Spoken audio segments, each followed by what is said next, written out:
Hello, guys. This is Tori from the Fruitful Fertility Podcast, and I am here with Dr. Laura from the Well Adjusted Mama Podcast.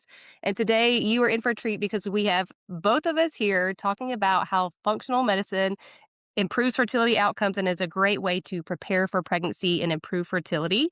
And so we've got Dr. Laura has over 23 years of experience. I'm running on probably 10, 11 years of experience now that it's 2026. So you have years and years of combined passion and experience in this one episode. So we are both very passionate about functional medicine. And so we're going to talk about that and why this is the model we use in our practices. So let's jump right in. Dr. Laura, tell us a little bit about when women hear the word functional medicine for fertility, what do you think they assume that means, and what do you wish they knew instead? Well, that's an interesting question. I think functional medicine is becoming so much more popular. I've been using functional medicine in my practice for 23 years, like you mentioned. And I feel like 23 years ago, there was a lot less mainstream knowledge or interest in functional medicine. It was kind of considered an outlier. And I would say now, like, it is definitely something that women and men are searching for because they're really feeling that they're not getting the care that they deserve from allopathic medicine. The allopathic medicine model in general is broken when it comes to primary care type treatments and certainly prevention and wellness care. So if somebody is looking to stay healthy, they're probably not getting a lot of support when it comes to that type of model. And certainly if they have a chronic illness, the same thing. So I find that it really thrives for like emergency medicine, right? But other than that, when people are really feeling like they're just kind of dragging through life and they're really not sure Hmm. what's going on, and maybe medications have been added on one after another, and then more medications to treat side effects of the medications they're on, they're feeling frustrated and they're like, this is not quality of life and this is not how I want to live. And we're also seeing a shorter lifespan with the next generation, which is concerning. So there's an awareness that our lifestyles we're getting sicker and sicker. And traditional allopathic medicine is not supporting and getting us out of that sickness stage. So that's where functional medicine really shines because functional medicine is really about supporting root cause resolution. And usually it is causes. So once we identify what's creating this, then we can heal and then chronic illness is resolved. And certainly then from a prevention perspective, you can have no symptoms and still technically have illness in your body that you're not aware of yet. And what I like about functional medicine is we can dig deeper with specialized type of testing to discover this and treat it before it becomes even symptomatic.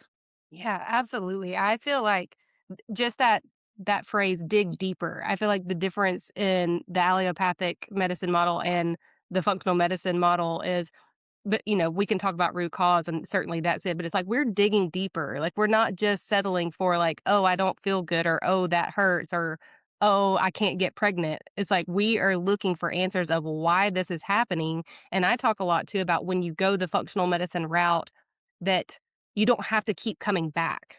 A lot of times with, the modern medicine, it's like you get a medication, but it doesn't really solve the problem. And just like you said, then we have to take another medication to interact the medication we took that's causing these symptoms. So you have to keep going back and you have to keep piling on. But when we get to the root cause and we root it out and fix it essentially, then we don't have to keep going back and we have more of that like autonomy of taking care of ourselves. So I think it's not only answers and clarity from a root cause perspective, but it also provides like empowerment of like, oh, like I can be in control of how to help my body as opposed to having to always go and get a Band-Aid, essentially. Yes, the empowerment piece is huge because what we see, if we look back within the past 100 years or so in allopathic medicine, there was very much the shift where even the American Medical Association was wanting to take power away from natural types of healing. Chiropractic, homeopathy, midwifery were really being suppressed because it was considered a threat to the medical doctors. And so the association was wanting to contain and eliminate these professions. And, they did that through, like, these are quacks, this is what they taught medical students. So when the medical student became a doctor, the doctor's telling their patient, "Don't go to a midwife, don't go to a chiropractor, don't go to a homeopath.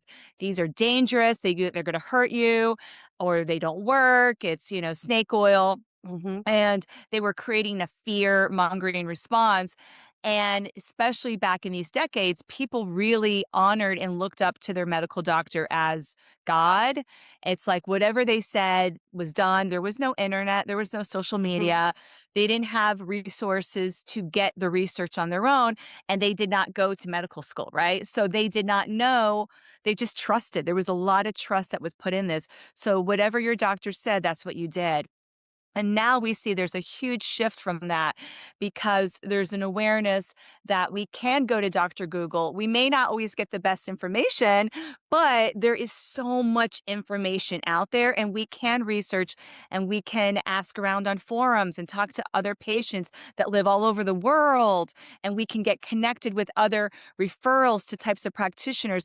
That was really hard to do before the internet, Mhm. right? It was like you really were kind of just stuck to whoever was in your community, and maybe they knew somebody who knew somebody, but it was really not as accessible. Now we have virtual consultations, and you can work with a practitioner who really resonates with you, really respects you, really is there, and is really skilled at helping you heal yourself, because that's the bottom line here is healing always happens from the inside out, Mhm. never from the outside in.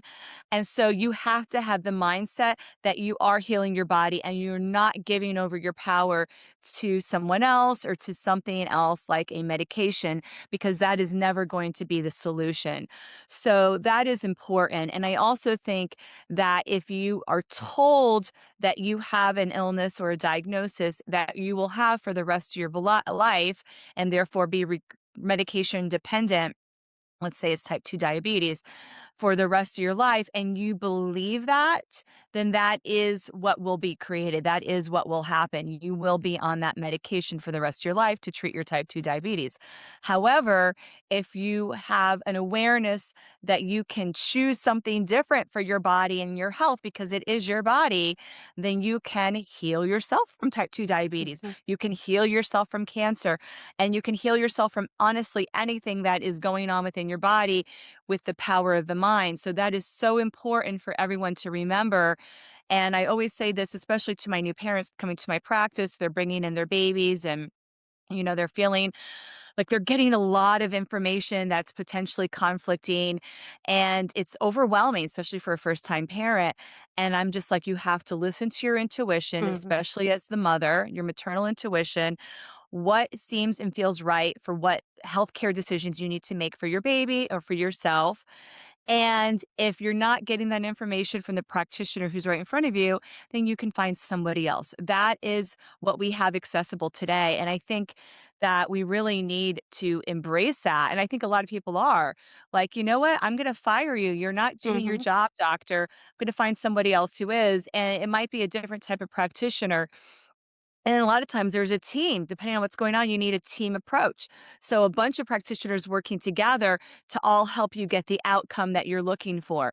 But being clear on what you want for your health, and then creating a team around that is really how we get the best results. Yeah, amen. I completely agree. And I even tell my clients when I'm working with them sometimes, like, you are the captain of your ship. So I'm going to make some suggestions of how I think we can move forward. And I want you to tell me which one feels the best to you. Like, I don't want the exact same thing that was happening at the doctor's office to be happening between us where Right. I'm telling you what to do and you're listening to me and you think that, I'm the end all be all. I'm here to help you and guide you, but just like you were saying, you have to listen to your intuition because exactly like you said before too, like what you think is what's going to happen. And I find, especially with my fertility clients, one thing that just makes me so sad and breaks my heart is they go to these fertility clinics and the doctor will say, you only have a 4% chance of getting pregnant naturally, and they wear that, and that thought seeps down into their thoughts and their body and the way they show up to life, and now they have decided they only have a 4% shot at getting pregnant naturally, and I'm like, "Where did they get that number? Did you ask Yeah. them to, like, show you the math and how they got that number? Because from what you've shared with me, I don't see that." And so it kind of drives me Yeah. crazy. And guess what? Let's say that 4% number is even true, Mhm, then you have to focus on the hope of that 4%. mm, 4% is larger than 0%, right? So, and actually, nobody can even say you have 0%. Like that would just be because miracles happen on a regular basis. amen. So, I really don't like it when people put limits on other people's healing. And I Mhm, think that if you are receiving those types of messages, you need to really create boundaries and protect yourself, because that does not have to be your story. That does not have to be your experience. There could be issues that are currently happening within your body that might interfere with fertility, and you have the ability to heal and respond beautifully to creating health essentially. If there is a low ovarian reserve, or if there is PCOS or these other types of issues going on, you can still heal. You can always have that ability, but you have to really truly believe it in your heart and soul. And you know um I think it's good to be very positive. Positivity is how we create health, and having, some sort of message that you're telling yourself on a regular basis that is very positive, personal, and present tense. I am conceiving a healthy baby. Like, what do you want to create? Don't focus on what you don't want. You have to focus on what you do want. And if you want to get pregnant, with a healthy baby, we always wanna say that, mm, full term healthy baby. I always like to throw in there in the empowered birth because why not? Let's mhm, have it all, right? mhm, Let's not just get pregnant. Getting pregnant is just the little first tip of the iceberg, mm, right? If you talk to any woman who's gotten multiple miscarriages, getting pregnant is overrated, mm. right? So it's really about getting pregnant, having a healthy pregnancy, a healthy baby, and an empowered birth at the end of that. And then you're really creating that beautiful, empowered motherhood that is going to have this beautiful child at the end of it. Yes, I love saying too that when you focus on the functional medicine aspect to improve your fertility, get pregnant, have a healthy pregnancy, have a great birth, you're also setting yourself up for a healthy motherhood because Yes. that newborn season and toddlers, I mean all of it. Like I have a 9 and 7-year-old right now and there's ways I have to take care of myself that are different from when they were tiny, but still it remains the same that I have to take care of myself from the inside out like you were saying because the way I show up in motherhood depends on that.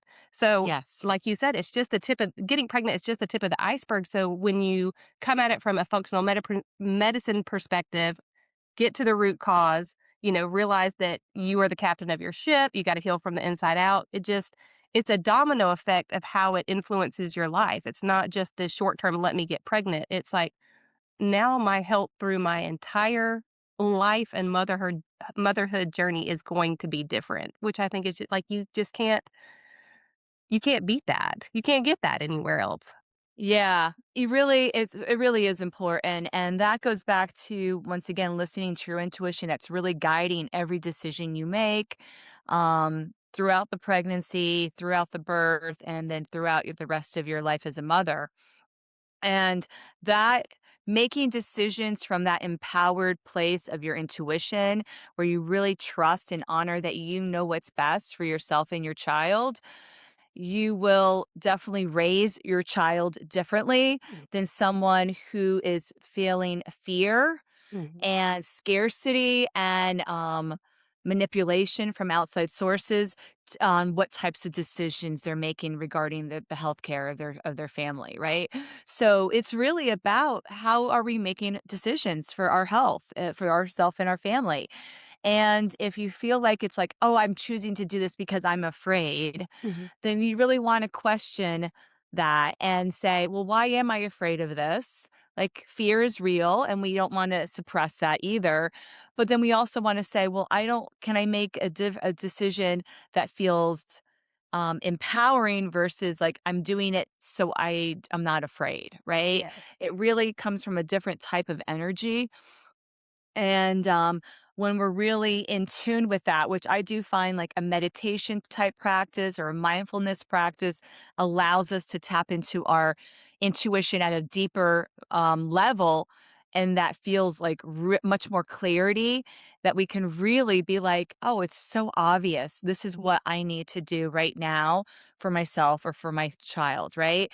And we're not questioning it. We're not like, it's like, oh, well, I know that person down the road is doing something different and that's their choice, but we can make a different choice, and I think as humans, we're such, there's that animalistic, like, we wanna do what everyone else is doing, right? We wanna kind of be the sheep following the herd, so to speak, Mhm. because that feels safe, right? Like, back in the day, like, we had to do that to survive, and so it is harder if you see on social media everyone's doing this or in your community everyone's doing this.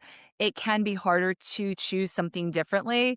But if that's what resonates for you and your family, then that's what you do. Yes. And it's okay to make those different choices. But I see that when it comes to holistic lifestyle, that can be challenging for people, right? Because it isn't mainstream. That's what we're talking about here is the bottom line. What we're speaking to is not mainstream yet, and so whenever we do something that is we're in the minority, it can feel a little bit more uncomfortable.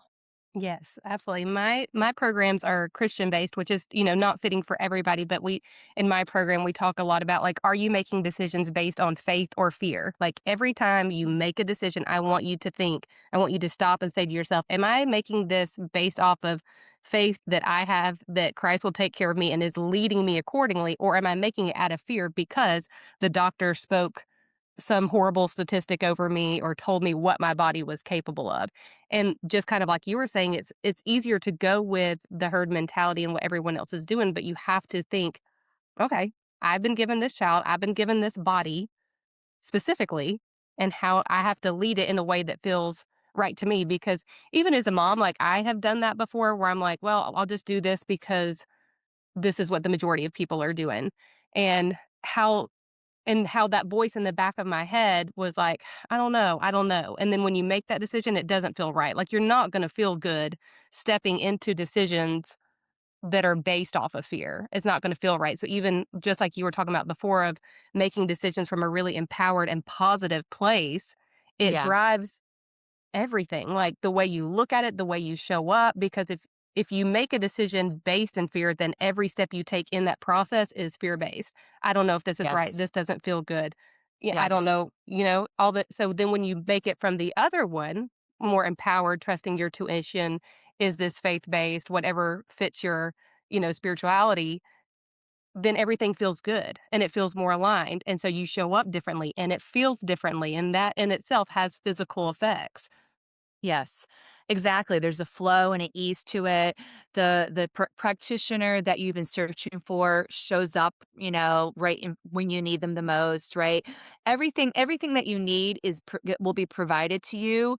And it's not hard work. It's like it's just this effortless ease and grace when we're in that type of flow of trust.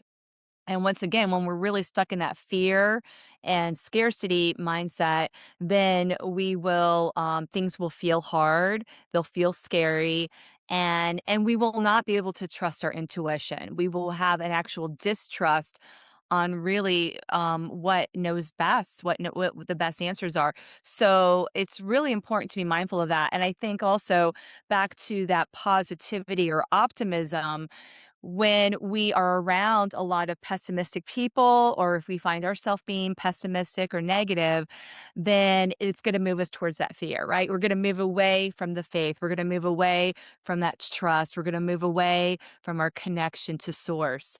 So um, if you find yourself in that negative self-talk, or if you're surrounded by people, it could be your doctor at the fertility clinic who has that negative self-talk, or the nurse, or your mother-in-law, whoever these people are. That is so important to protect yourself. I especially say that during the perinatal phase of a woman's life. When you're actively looking to get pregnant, you are pregnant, or you've recently given birth, that really sacred container we are so open as women more so than ever in our lives. And we have to put up boundaries and protect ourselves from that negativity. It could be the news. I don't recommend watching the news. I really recommend limiting exposure to even a lot of social media and certainly negative people in your life. You need to put a little boundary around. If they start talking their talk, it's important to just politely, you know, um, change the subject or walk away. Do what and it's not rude. It's not rude. You are protecting yourself when somebody is just ranting and raving and my southern accent's coming out.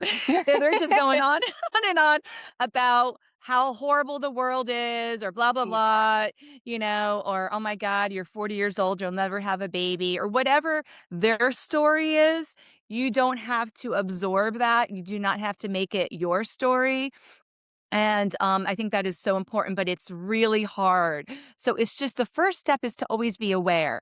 Once we're aware, then we can make different decisions. If we're not conscious of our negative self talk or the negativity around us, then it just becomes our normal. Like everything is, going to hell type of thing, Yeah. right? And then it's like, well, but that's not true, actually. Mhm. So I'm going to create a different story, and you can start doing that immediately with Yeah. with the self talk in your mind. Yes, I love that, like, not taking everybody's opinion because as I know you know that when the minute that you become pregnant, everybody wants to tell you their horrible birth story. You know, You everybody's definitely do not need to hear any of that. You Yeah. want to hear the positive Mhm. birth stories, and by the way, they do exist. Oh, absolutely. There's a lot out there. I tell people read Ina May Gaskin's Yes. book. She has Yes. beautiful birth stories.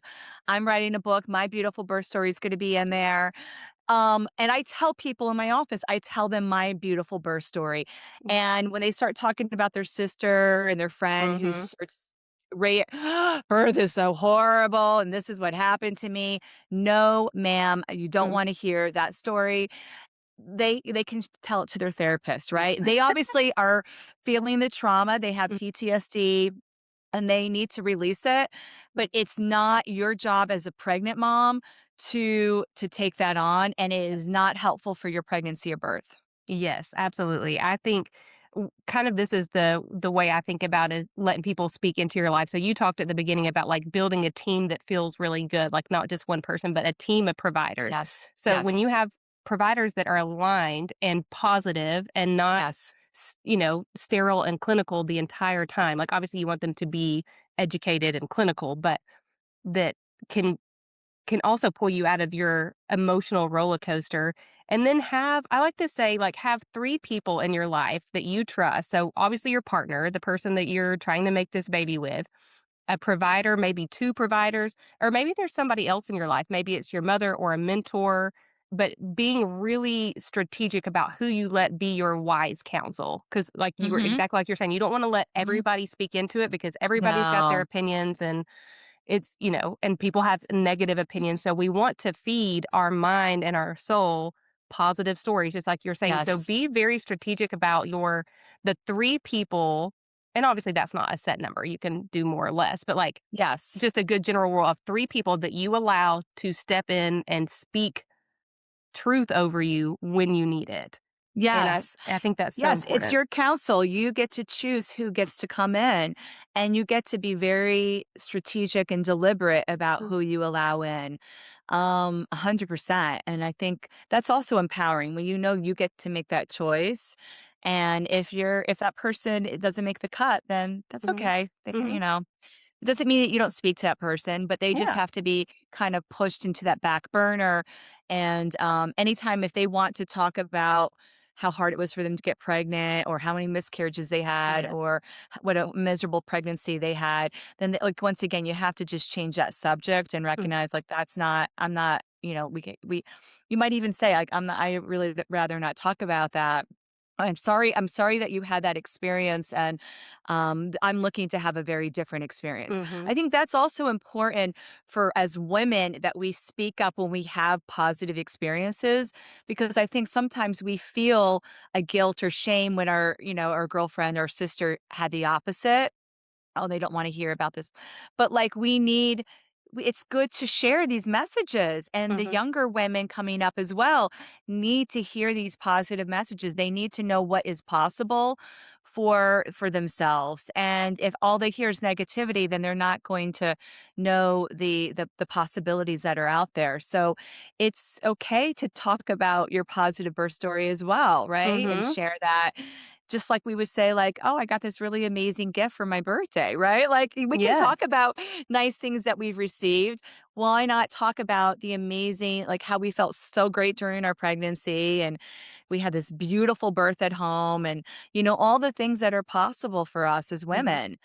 How we literally elevated our consciousness because we had an unmedicated vaginal delivery in the water.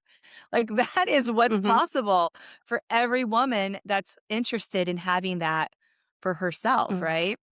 It's a choice. Yes, and that's why I Craig Rochelle, he says he's a preacher, and he says, "What you feed grows, and what you starve dies." And so it's like you Yes. feed yourself, just like that Ina May book. I have my clients who are not even pregnant yet read Ina May's book. I'm like, "You don't have to go natural if that's not what you're looking for, but I want you to read this book because I want you to feed your mind and feed your soul all these positive stories of women that were just like you, who gave birth in this beautiful natural way, and this is exactly what can happen for your body too." And do Yes. you remember, I guess this was like in the 90s probably. Do you remember Chicken Soup for the Soul? Those Yes. books? I was like, we need to bring back Chicken Soup for the Soul for women that are just like women's stories so that when you need to turn off the news, you need to get off social media, and you need to read Chicken Soup for the Soul to feed yourself empowering stories of Empowering women, because miracles. yes, yes, because it happens all the time, and I even had a client recently, she became pregnant, she had a previous miscarriage, so she's really dealing with the emotions of having another miscarriage and fighting that fear, and she this is the exact conversation I had with her. She said, that her friend had a miscarriage and had reached out to her about it, and something else had happened, and I said, "You have got to." I said, "Not that you can't be there for your friend. I absolutely want you to, like, share your testimony, share how you got through it, help her, but I want you to remind yourself that people are getting pregnant and having healthy babies all the time. So you're sitting here focusing on the fact that everybody's having a miscarriage. You had a miscarriage, now your friend had a miscarriage. Lots of people have miscarriages, which is very true and unfortunate, but also lots of people have healthy pregnancies and healthy Right. babies. So you have got to take your mind captive and swap from this negative thing is happening all the time to actually this positive thing is happening all the time.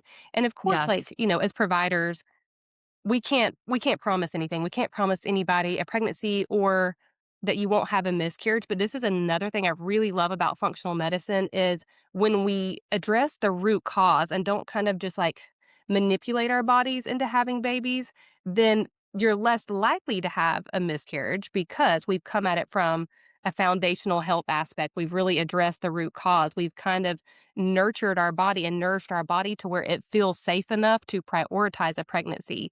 So, Yes. I think that that's, again, it's something like you can't put a price tag on that. You can't, it's just a beautiful way to come at it, especially when you have negative thoughts like that. Well, right. Well, when women are having difficulty getting pregnant, there's a reason, right? And it could be even mostly emotional, right? But the reality is until you address the reason why it's not happening, even if you, like you said, if you manipulate with drugs through a fertility clinic and you get pregnant, the underlying cause for the issue is still not gone, right? Mhm. The gut issue, perhaps, like the inflammation, the cascade that's happening in your body, the high stress levels at work, the adrenal fatigue, all of these things are still there. You're pregnant, but you're Mm. still not in optimal health. And there is a reason why, you know, fertility is indicative of the health of the specimen, right? And Mhm. in this, and really two specimens, right? Because it Mhm. does take two to create a healthy baby. So I've also had this conversation with a lot of women I do functional medicine with. what's going on with the partner that you're looking to have a baby with? Are they smoking? Are they drinking? Are they doing drugs? Are they under high stress levels? Are they 40 pounds overweight? Like, what is their current health looking like? And if it's not optimal, then they really need to clean up their act too before you try to get pregnant. Like, that's what Mhm. preconception is all about.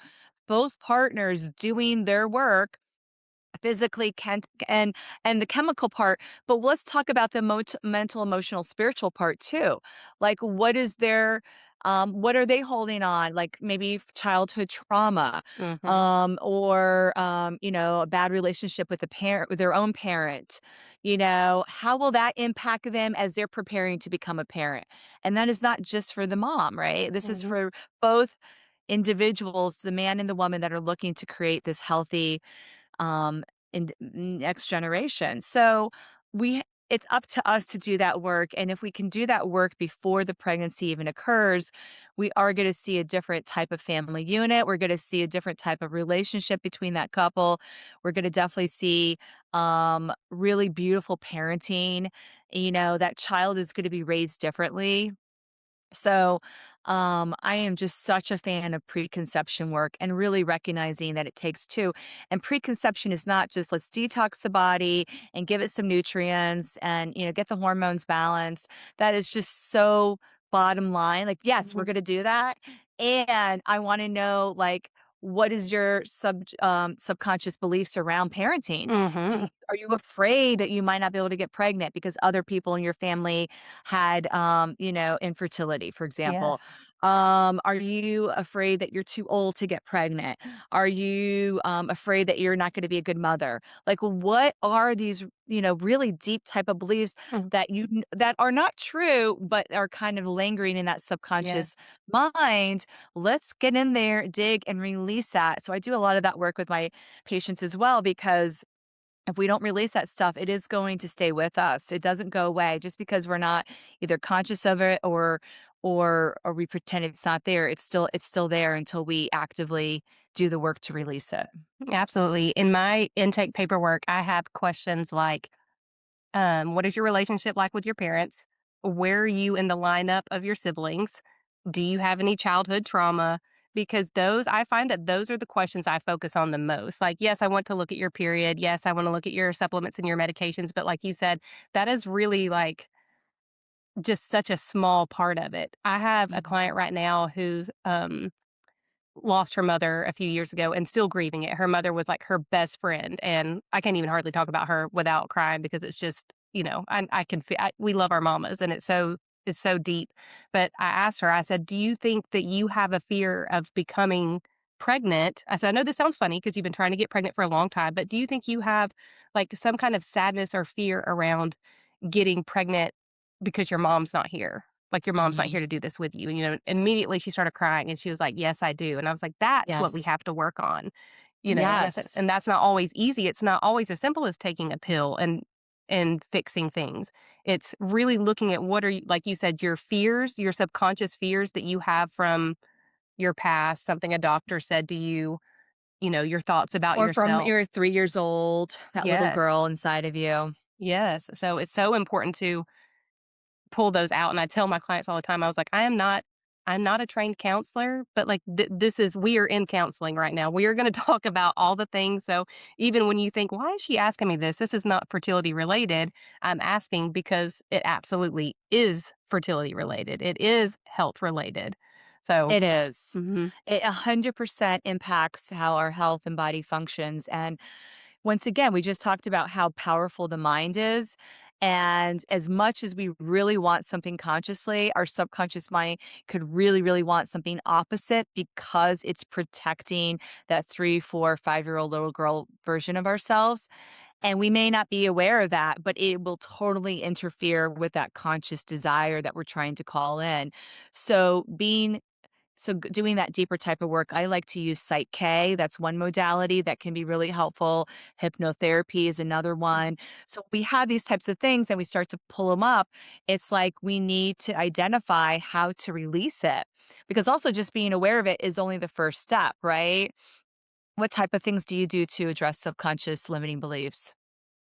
I really talk about taking, again, my program is like really a Christian based program. So I talk about renewing our mind on a daily basis and that you have to take these negative thoughts and really figuring out what is the deepest negative thought you have. And I think for most of my clients, it's that they're never going to get pregnant. Maybe I wasn't meant Mm, to be a mother. This is kind of mm. where their mind has gone because they've been trying for so long and keep seeing negative test after negative test. Like, this isn't meant for me. This is for other people, but it's not for me. So, really taking inventory of what are the negative thoughts you have on a constant basis, the soundtracks in your mind. There's I think it's John Acuff wrote a book called Soundtracks and how these are just these negative thoughts are soundtracks in our minds. And if we don't get rid of them, then they influence everything else. And so I'm like, I want you to be very strategic about and very descriptive about the negative emotion you feel about yourself. I'm not meant to be a mother. This will never happen for me, whatever the case may be. And then I want you to very specifically write out an affirmation that the opposite of that. So if the thought is, I'm not meant to be a mother, this will never happen for me, then the affirmation has to be, I was meant for this. My body is capable of getting pregnant. And then Yes. anytime you have those negative thoughts, you have to you have this affirmation like stocked and ready. You have it written down. You have it on a sticky note in your mirror so that every time you have it, you don't have to succumb to the negative emotions and the negative thoughts. You already have it handy.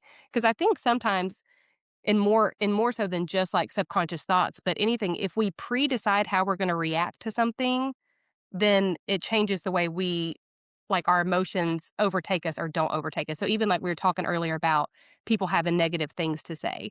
So instead of waiting till, your best friend Ashley comes up and starts telling her negative pregnancy story and you want to shut her off, but you don't know how, you already have a pre-programmed response in your mind. Hey, Ashley, I'm so sorry that's your story. I would love to keep things positive. Tell me your favorite thing about your pregnancy story or something like that. You already have a pre-programmed thought. So the same thing with affirmations, like don't wait till the negative thought comes and then kind of fumble around what to do with it, but you already have something pre-programmed that you say over and over and over. So now this is the new soundtrack.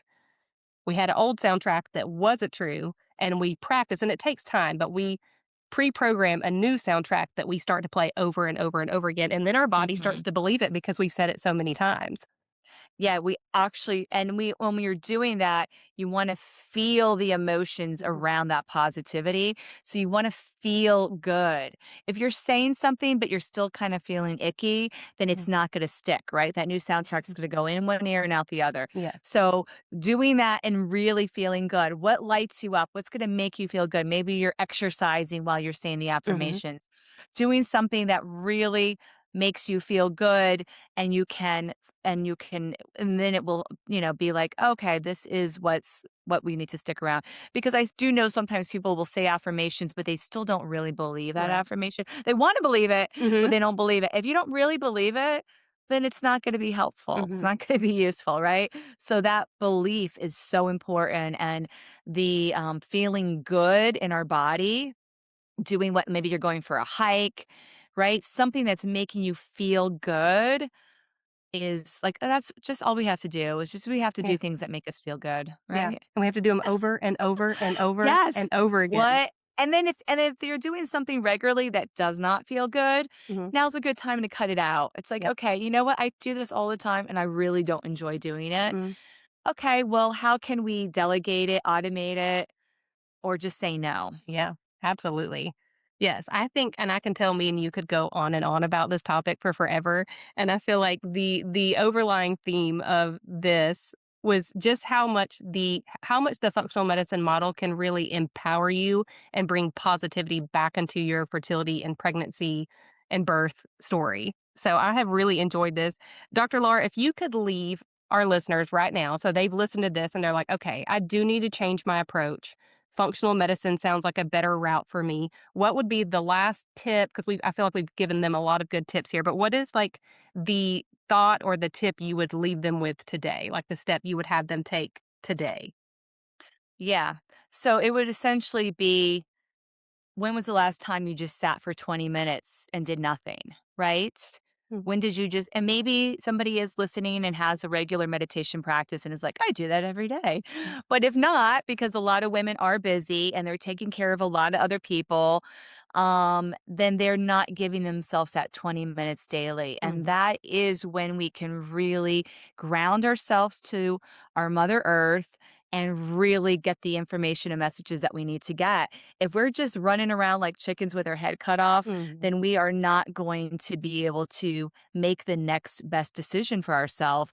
And we're just going to be kind of spinning. And that's not where we create health and joy and vitality.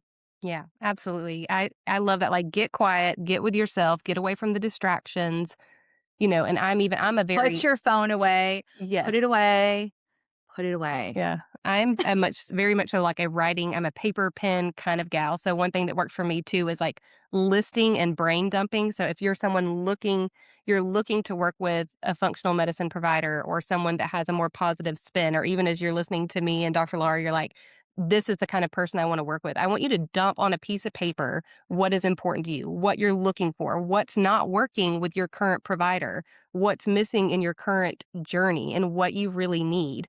And then again, like Dr. Laura said, and we've talked about, like, it's from the inside out. Your healing's going to come from the inside out. The medicine that you need is you.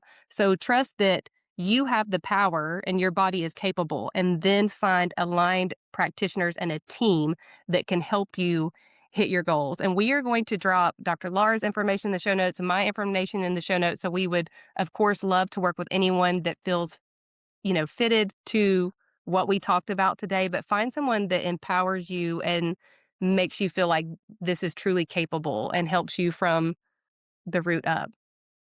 Yes, always remember that our body has innate intelligence. And so when we support that innate intelligence, healing always occurs. Absolutely. Thank you so much, Dr. Laura. I really love this conversation, and I'm sure the listeners did too.